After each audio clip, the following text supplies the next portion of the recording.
আব্দুল্লাহ আল জুবায়ের যে আপনি শুনেছেন আলোচনা, আল্লাহ নামাজ ফরজ করেছেন, রোজা ফরজ করেছেন, জাকাত আল্লাহ ফরজ করেছেন সামন্তবাদীদের জন্য, এবং আল্লাহ রাব্বুল আলামিন রমজানুল মুবারকের 30টি রোজাও কিন্তু আল্লাহ বালেগ পুরুষ বালেগা নারীর প্রতি আল্লাহ ফরজ করেছেন। আল্লাহ রাব্বুল আলামিন আমাদেরকে সৃষ্টি করেছেন সুন্দর আকৃতিতে। আল্লাহ রাব্বুল আলামিন কেন আমাদেরকে এত সুন্দর করে সৃষ্টি করেছেন, আল্লাহর সৃষ্টির অপূর্ব নৈপুণ্য কৌশল সম্পর্কে যদি আপনি বলেন। আল্লাহ সুবহানাহু ওয়া তাআলা পবিত্র কোরআনে বলছেন, ওয়াল্লাহু আখরাজাকুম মিন বুতুনি উম্মাহাতিকুম লা তা'লামুনা শাইআ। আল্লাহ তোমাদেরকে তোমাদের মায়ের পেট থেকে বের করছেন, তোমরা কিছুই জানতে না। ওয়া জাআলা লাকুমুস সামআ ওয়াল আবসারা ওয়াল আফইদা, তিনি তোমাদেরকে চক্ষু, কর্ণ, আফইদা, হৃদয় দিয়েছেন, লাআল্লাকুম তাশকুরুন, যাতে তোমরা শুকরিয়া আদায় করো। আমরা রবের শুকরিয়া কিভাবে আদায় করব?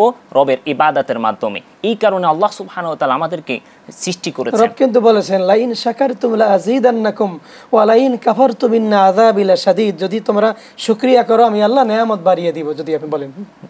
জি শেখ, আমি যে কথাটা বলতেছিলাম, রাসূল করিম সাল্লাল্লাহু আলাইহি সাল্লাম মুসলিমের বর্ণনা, ইন্নাদ দুনিয়া হুলওয়াতুন খাদিরাতুন ওয়া ইন্নাল্লাহা মুস্তাখলিফুকুম ফিহা ফায়ানজুরু কাইফা তা'মালুন। দুনিয়া সবুজ সুমিষ্ট, আল্লাহ তোমাদেরকে এখানে প্রেরণ করেছেন প্রতিনিধি রূপে, যাতে তোমরা কেমন আমল করো তা তিনি দেখতে চান।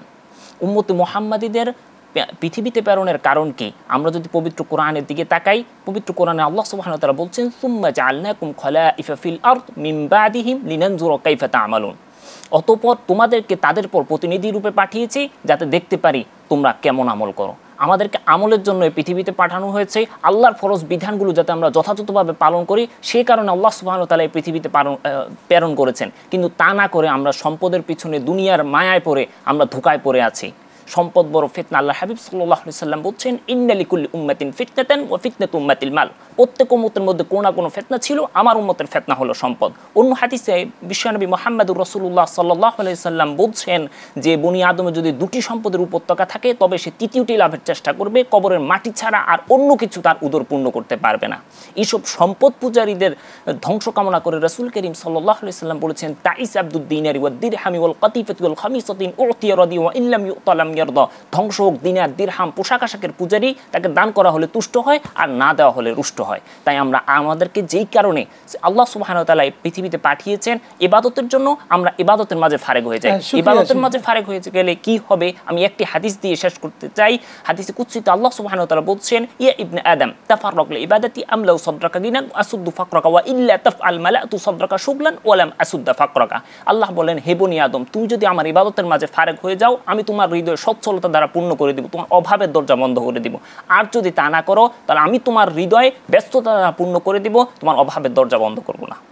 শুকরিয়া, জাযাকাল্লাহ, আপনি সুন্দর বলেছেন। তার মানে হলো সম্পদের পিছনে না ছুটে যিনি আমাকে সম্পদ দিয়েছেন, যিনি আমাকে সুন্দর করে সৃষ্টি করেছেন, আমরা যদি তার পিছনে ছুটি, আমরা যদি তার সাথে কথা বলি, তার সাথে কথা বলার মাধ্যম কিন্তু কোরআন, যে আল্লাহ আমাকে সুন্দর করে সৃষ্টি করেছেন, আমি সব পারি, আমি খাইতে জানি, আমি চাকরি করতে জানি, আমি ব্যবসা করতে জানি, সন্তান লালন পালন করতে জানি, কিন্তু সেই মালিকের সাথে যদি আমি কথা বলতে না পারি, আমার জীবনটাই কিন্তু বৃথা।